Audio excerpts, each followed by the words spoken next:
Good morning, everybody. I'm Pete Najarian, and this is The Take on a Tuesday morning. And we had a pretty nice market yesterday, actually, in terms of performance. The steady grind to the upside, actually closing, call it on the highs of the session.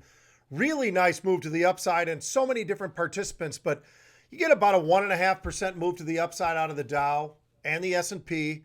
NASDAQ dragging just a little bit, but that's because we're seeing a little bit different leadership. It's not just the big 4 or 5 or 8 names, almost all coming from the NASDAQ. So we are seeing a little bit of leadership coming from other different areas. And one of those areas, certainly the financials. The financials had a really nice day yesterday, up about 3.5%. You look at the XLF.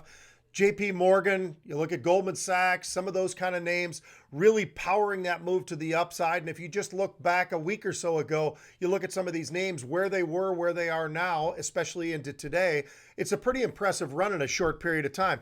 Also, in the industrial space, we saw a lot of nice movement there as well. 3M, Honeywell, those kind of names actually moving to the upside, call it about 4.5%. So powering the industrial side of things. And Boeing, as we know, that's been just volatile. Just call that volatile because you'll have days where you're up 4 or 5 points, up or down another 6 or 8 points, whatever the case may be. Boeing remains one of the more volatile stocks when you look specifically at the industrial space. But yeah, yesterday it was interesting. Tech took a little bit of a break, but what didn't take a break and what has been powering us also to the upside and why we've put together so many days of positive markets, take a look at these retail names. And when I say that, it's not just the retail names. You can even add in the builders and all the rest of it, but the retail names and some of them connected to the builder, like Home Depot, like Lowe's, those kind of names have been definitely moving very in a strong way to the upside. But then throw in the big box types. You got Costco, you got Target, you got Best Buy, Ross stores on the discount side of things, Lululemon on the more extreme side of things where we've seen some option paper in there. As a matter of fact, we had some great option paper in there yesterday. They were buying the May 1st expiring, the 230 strike calls. When they started buying those, the stock was trading around 218. The stock got all the way up and over 230 this morning.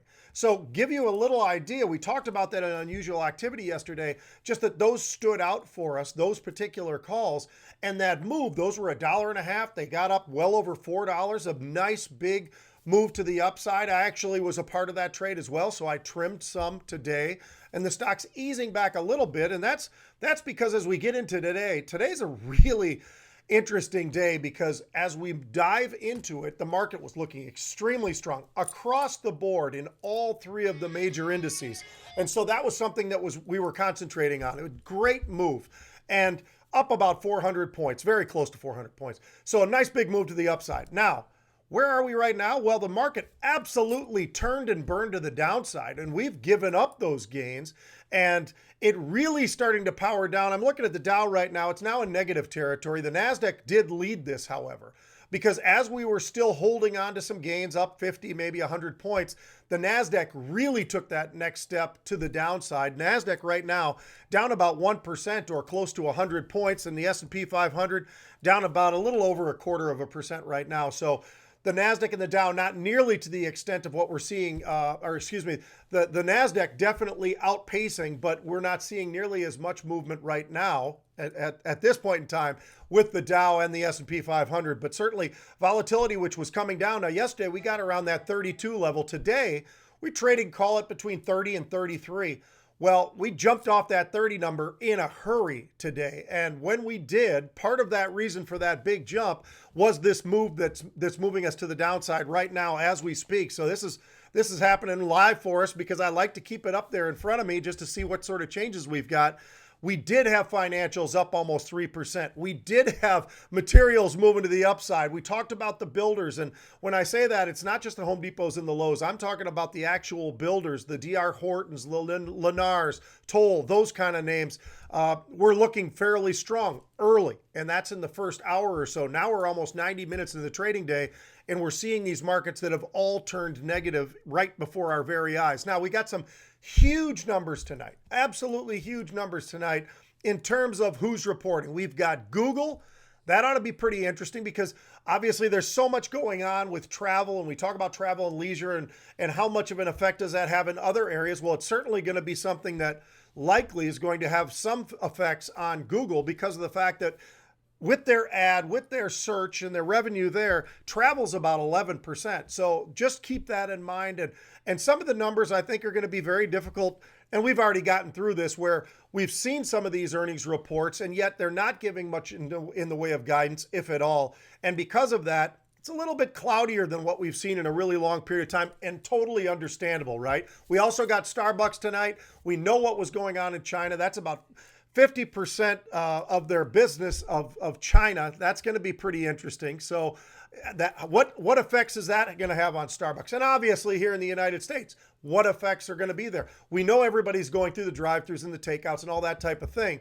But a lot of these places are not seeing the same kind of numbers just because they cannot see those kind of numbers. So we'll be listening closely to the Starbucks call as well. AMD. You look at the cloud space, AMD. You look at gaming space, you look a little at AMD.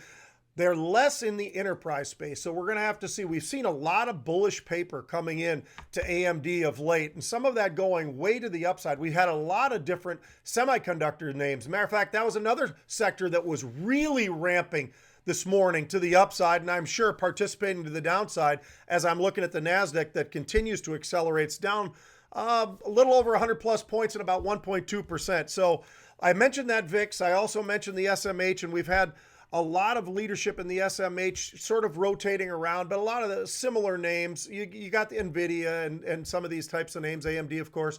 Micron today was the name that really was the one of the better movers of the SMH. And so that's something that we hadn't seen, and I talked about it just the other day, yesterday on CNBC, that Micron is a powerful name, and we haven't seen it actually really participating with the rest of the chip space.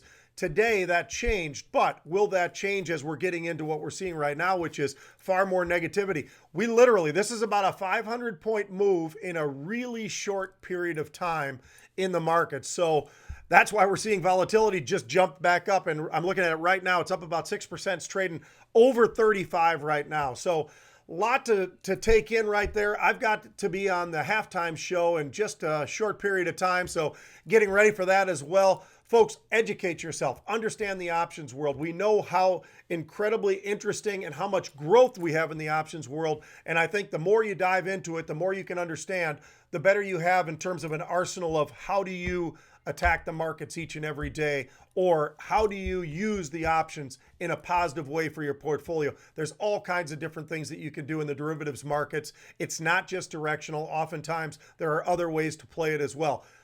Get educated. I'm Pete Najarian. This is the Market Rebellion.